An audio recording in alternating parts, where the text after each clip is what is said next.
So that was the Sarabande from Sonata No. 9 by Giovanni Zamboni. Follow this lesson for free and pick up some tips, but if you're interested, I do have a sheet music edition of all the movements in Sonata No. 9, and there's a link for that in the description. So the Sarabande's coming in the middle, or middle to the near end of the sonata here. And of course, a largo, a slightly slower tempo, which is a nice break from the busier and more active movements that came before. In this particular work, we have a pretty dominant upper musical line, although you want to also sustain the bass voice and make it its own independent voice. We have a pretty dominant upper musical line here. I've added a couple of extra bits of ornamentation on the repeats, but besides that, all the written ornamentation is from Zamboni. So as I said, you can practice the upper musical line on its own.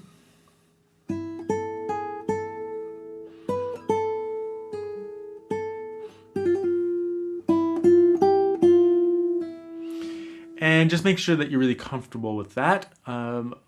Most of the time when there's a slur marked in the original Baroque tablature, which I've included in my edition as well, it's actually functioning as a non-chord tone most of the time. Not all the time, though. So for example, on the first one,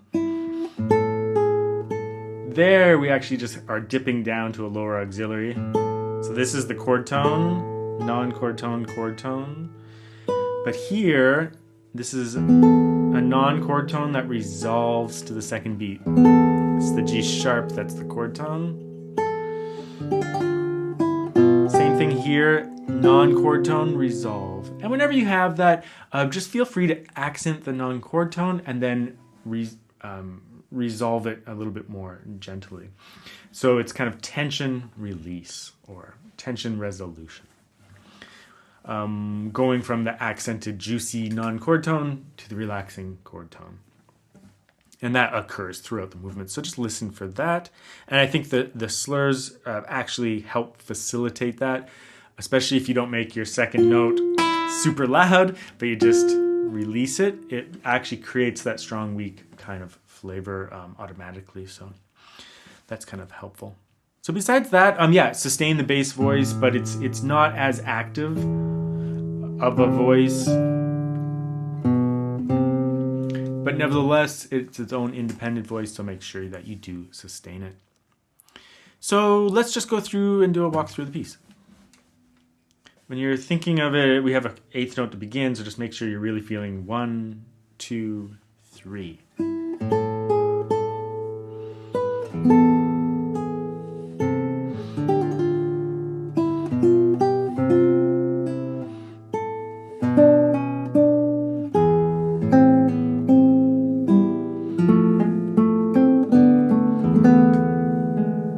Make sure you really try to emphasize the M finger there if you're doing PMA,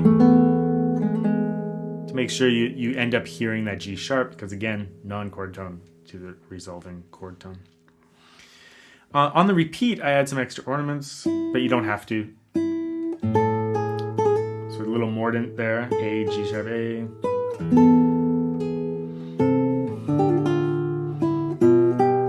Little trill. Just to kind of make the repeat a little different, but same thing with trill. Those trills are nice when they function as a suspension there. Measure 10. So these rests in the bass are editorial. You could let the bass voice just ring through this whole section. It ends up being like a series of dominant 7 chords. But feel free, just out of interest, you can mute the bass too to kind of isolate that upper note. I kind of like that effect, but it's, the Baroque tablature doesn't give you the sustain of specific notes, so it's completely up to your own interpretation. So I'm muting that, but by all means, let it ring, whatever interpretation you prefer.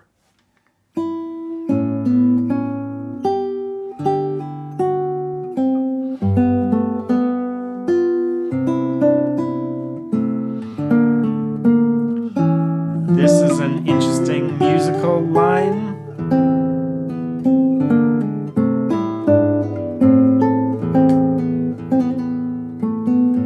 I had a little mordant on the end. All his ornaments in the original are just one symbol kind of for all of the ornaments, so you can use whatever you prefer.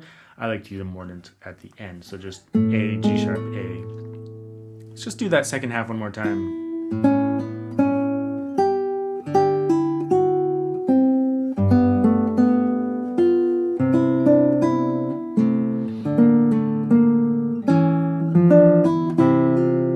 Here, the fingering, whatever you prefer.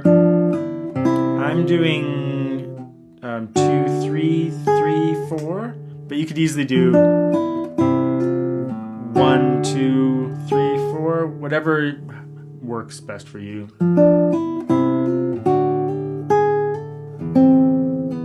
That musical line sounded really funny to me at first, but after playing it for a while, it sounds so normal now.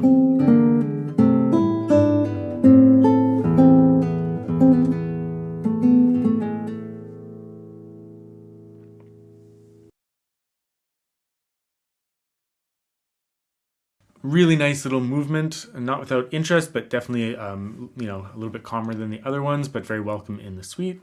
And then we just have one more movement to do, the gavotte that comes last.